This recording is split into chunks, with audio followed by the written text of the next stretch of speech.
자, 오늘은 우리가 24년 수능 특강에 출제가 되었던 인공지능이 만드는 진화음악이라는 한번 지문을 읽어보도록 하겠습니다. 여러분, 이 지문은요, 읽으면 좀 웃겨요. 왜 웃기다고 하는지 알 거예요. 자, 우리 한번 같이 볼게요. 자, 인공지능이 크게 발달하고 인간에게 고유하다고 여겨진 사고 능력을 기계가 갖게 될 가능성이 현실화되면서 인간의 삶의 모든 영역이 인공지능과 연결되고 있다. 자, 여러분 보면요, 좀 환기성 문장에 가까워요. 한마디로 뭔가 좀 본격적인 이야기가 전개가 됐다라기보다는 소재를 좀 소개하는 정도의 문장이었어요. 자, 기계에서 가장 결여되어 있다고 여겨진 창의성을 기계가 갖게 할 수 있다는 주장이 나오면서 인공지능이 창조하는 예술의 가능성과 가치에 대하여 많은 논의가 이루어지고 있다. 자, 여러분, 인공지능에 대한 이야기 중에서도요, 인공지능이 창의성을 가질 수 있다라는 주장이 있고요. 거기서 이어지는 내용이요, 인공지능이 그럼 그 창의성을 바탕으로 예술을 창조할 수 있는가, 그리고 그것은 어떤 가치가 있는가, 이거에 대한 논의가 많다는 거죠.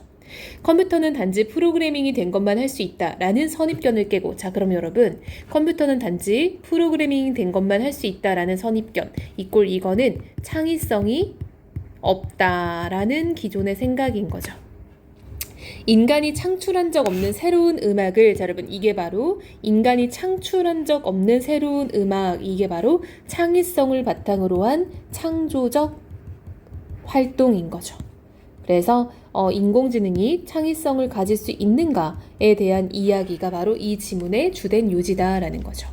자, 최근에 컴퓨터가 생물 진화 과정을 흉내내어 만드는 진화음악에서는 생물 유기체의 진화와 발생 과정을 모방하는 유전 알고리즘이 활용되고 있다. 자, 여러분, 그중에서도 우리는 진화음악에 대해서 볼 거예요.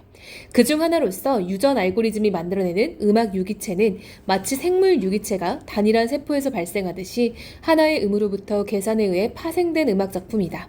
음악 유기체의 발생에서는 단일한 음에서 여러 개의 음이 연쇄적으로 배열된 복잡한 악곡이 만들어지는데, 이 발생 과정은 음악 유전체의 통제를 받아 이루어진다. 자, 여러분 보면요, 유전 알고리즘이라는 게 있는데요, 그것은 생물 유기체의 진화와 발생 과정을 모방한 것이다 라고 되어 있어요. 그래서 생물 유기체가 하나의 세포에서 발생하는 것처럼 음악 유기체가 존재한다 라고 보는 거예요. 음악 유전체는 생성된 악보에서도 보이지 않고 음악 유기체를 연주해도 들리지 않지만 발생에 해당하는 작곡 과정을 지배하는 설계도로, 여러분 뭐가요? 음악 유전체는요, 설계도의 역할을 하는 거래요. 그쵸? 최초의 세대에 부여되는 음악 유전체의 설계는 개발자의 몫이다. 그쵸, 여러분? 처음에 세팅한 사람의 몫이다 라는 거예요. 그래서 음악 유전체는 설계도 역할을 하고요, 그것은 개발자의 몫이다 라고 되어 있습니다. 수정란의 유전자를 포함하고 있듯이, 자, 여러분, 얘는요, 그러면은 비유적인 거기 때문에 본격적인 이야기는 아니에요. 최초의 음에는 음악 유전자 역할을 하는 원소가 특정한 위치에 배열된 행렬 형태의 음악 유전체가 부여되어 있다. 발생 과정을 거치면서 음악 유전체 행렬의 작용으로 행렬의 원소가 지정하는 독특성이 음악 작품의 구조적 특성으로 발현하게 된다. 자, 그럼 우리가 이걸 좀 연결해보면요, 여러분, 유전 알고리즘이라는 거는 생물 유기체의 진화와 발생 과정을 모방해서 만들어진, 여기에 대응되는 거고요. 그랬을 때 이 음악 유기체라는 거는 생물 유기체와 대응되는 소재로 지금 쓰여 있다라는 거 알 수 있죠. 그쵸? 아, 이게 또 연결이 안 되네요. 그쵸? 자, 그리고 음악 유전체라는 거는 일종의 설계도 역할하는 걸로 개발자가 만들어내는 몫이다 라는 것도 우리가 정보 연결하면 좋을 것 같아요. 그쵸? 자, 그리고 보면 여러분, 수정란의 유전체가 유전자를 포함하고 있는 것처럼 음악 유전자 역할을 하는 원소라는 게 있는데, 그것은 특정 위치에 배열된 행렬 형태의 음악 유전체, 이렇게. 자, 여러분, 이 문장 한번 보면요, 음악 유전자 역할하는 원소가 특정한 위치에 배열된, 여기서 문장을 한번 끊어줘야 돼요. 그쵸? 그것의 행렬 형태의 음악 유전체가 어디에? 최초의 음에 지금 부여되어 있다, 이 얘기예요. 그러니까 문장이 조금 깔끔하게 안 쓰였거든요. 이 부분을 조금 정리해보면요, 최초의 음, 즉 개발자가 만들어낸 최초의 음에는 음악 유전체가 부여되어 있어요. 근데 그 음악 유전체에는요, 음악 유전자 역할을 하는 원소가 배열되어 있다라는 거예요.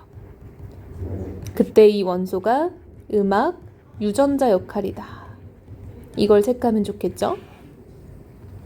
자, 그래서 발생 과정을 거치면서 음악 유전체 행렬의 작용으로 행렬의 원소가 지정하는 독특성이 음악 작품의 구조적 특성으로 발현하게 된다. 한마디로 이 행렬의 작용으로 인해서 대를 거듭할수록 뭔가 조금씩 다른 사람들이 태어나는 것처럼 음악도 마찬가지다라는 거예요. 이렇게 만들어진 음악 유기체는 서로 짝짓기를 통하여 새로운 특성을 자손 음악 유기체에 부여하게 된다. 진짜 특이하죠? 짝짓기라는 말이 나와요.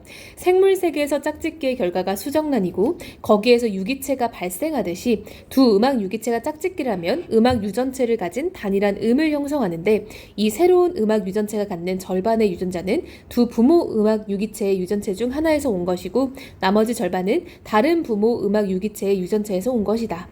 다시 말해서 두 개의 부모 작품이 가진 음악 유전체 행렬의 원소 중 일부만을 택하여 다음 세대 음악 유전체 행렬을 만들어낸다. 그러니까 여러분 쉽게 생각하면은 그냥 우리 딱 사람으로 비유하면 돼요. 그렇죠? 엄마와 아빠 사이에서 태어난 아기에게 엄마 아빠 유전체가 조금씩 들어가는 것처럼 음악 유전체도 마찬가지라는 거예요. A 음악과 B 음악이 짝짓기를 하면은 자손이 태어나는데 그때는 A 음악의 특성 조금, B 음악의 특성 조금이 들어간다라는 특이한 발상입니다. 다시 말해서 두 개의 부모 작품이 가진 음악 유전체 행렬의 원소 중 일부만을 택하여 다음 세대 음악 유전체 행렬을 만들어낸다. 또한 짝짓기 과정에서 돌연변이 함수의 작용에 의해 임의의 변수가 투입되어 부모 음악 유기체에 없었던 특성이 자손 음악 유기체에 나타나도록 설계되어 있다. 정말 인간처럼요. 돌연변이 함수는 생물 세계의 돌연변이가 부모 세대에 없는 새로운 형질을 무작위로 창출하듯이, 그쵸 여러분? 또 지금 비유적 표현을 쓰고 있어요. 인간을 지금 빗대어 표현하고 있는 거죠. 즉, 인간이라보다는 생물인 거죠. 그쵸?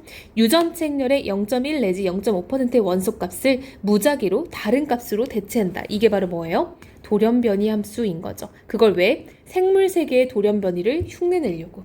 이렇게 만들어진 자손 음악 유전체 행렬의 작용에 의해 다음 세대 음악 유기체의 발생이 진행되어 하나의 음으로부터 여러 개의 음이 연쇄되는 새로운 악곡인 자손 음악 유기체가 만들어진다. 결과적으로 자손 음악 유기체는 부모 음악 유기체와 비교했을 때 짝짓기, 돌연변이, 발생 과정을 통해 유전체 행렬의 특성이 바뀌게 되어 있고 이것은 진화에 해당한다. 이러한 음악의 진화 과정이 동일한 유전체 행렬로부터 발생한 음악 유기체의 집단인 개체군 안에서 유전체의 변화를 통해 다양하고 복잡한 구조를 갖춘 새로운 후속 세대의 음악 유기체를 창출하게 된다.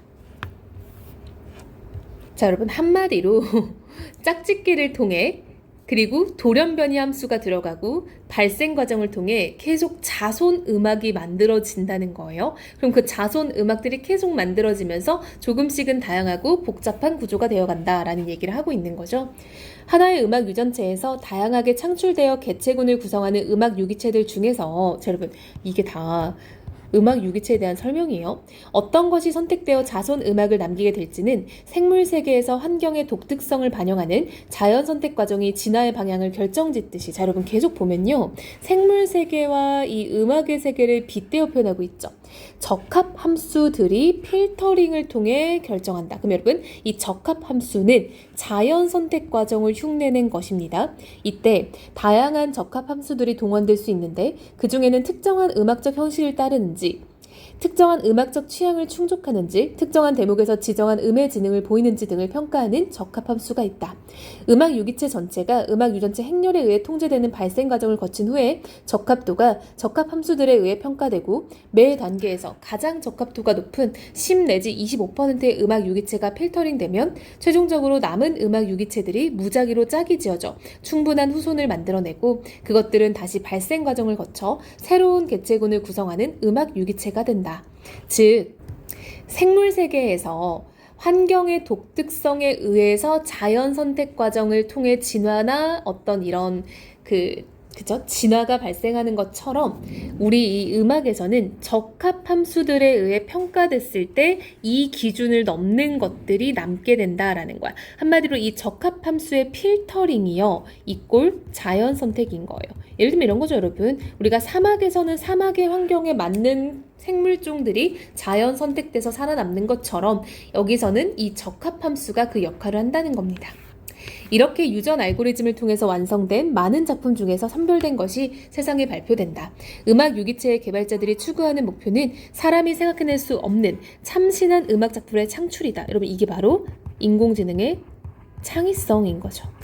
우연히 개입하는 유전 알고리즘을 따라가다 보면 사람보다 효율적으로 참신한 발상이 반영된 음악이 창출되게 된다. 컴퓨터는 사람보다 효율적으로 많은 새로운 곡을 창출해낼 수 있기 때문에 창조적 생산력이 탁월하다고 할 수 있다. 하지만 음악을 소비하는 주체는 사람이기 때문에 결국에는 그렇게 창조된 음악이 가치가 있는지 없는지는 사람이 판단하여 발표하게 된다. 그렇기 때문에 음악 유기체는 세상에 존재하지 않는 참신성을 가지면서 동시에 사람의 취향에 어긋나지 않아야 하는 딜레마를 뛰어넘어야 작품으로 가치를 얻게 된다. 자, 여러분, 우리가 인공지능이 창의성이 있냐에 대해서 논하고 있었잖아요. 그럼 있다라고 볼 수 있는 게 이 음악 유기체, 즉 진화 음악의 포인트인 거죠. 한마디로 진화 음악에서는 애초에 인공지능의 창의성을 인정하는 거야. 근데 그 이면에선 무슨 얘기를 하는 거냐면요. 결국 그 창의성을 가지지만 사람의 취향에 어긋나지 않아야 된다라는 거는요. 너무 신선해서도 안 되는 거죠. 그쵸? 사람의 입장에서 너무 신선하면은 안 되는. 그래서 이게 딜레마인 거예요. 참신해야 되는데 너무 참신해서도 안 되는 이런 말인 겁니다. 자, 여러분, 글이 되게 웃기다고 했던 쌤의 말이 뭔 말인지 알겠죠? 어떤 진화 음악이라는 거를 지금 생물체의 유전 과정에 빗대어 표현을 하고 있어요. 그래서 이것을 계속 대응시키고 호응해 가면서 읽는 게 필요하다라는 거죠. 그래서 한마디로 이거는 비유적 표현이라고 할 수 있겠죠. 그렇죠?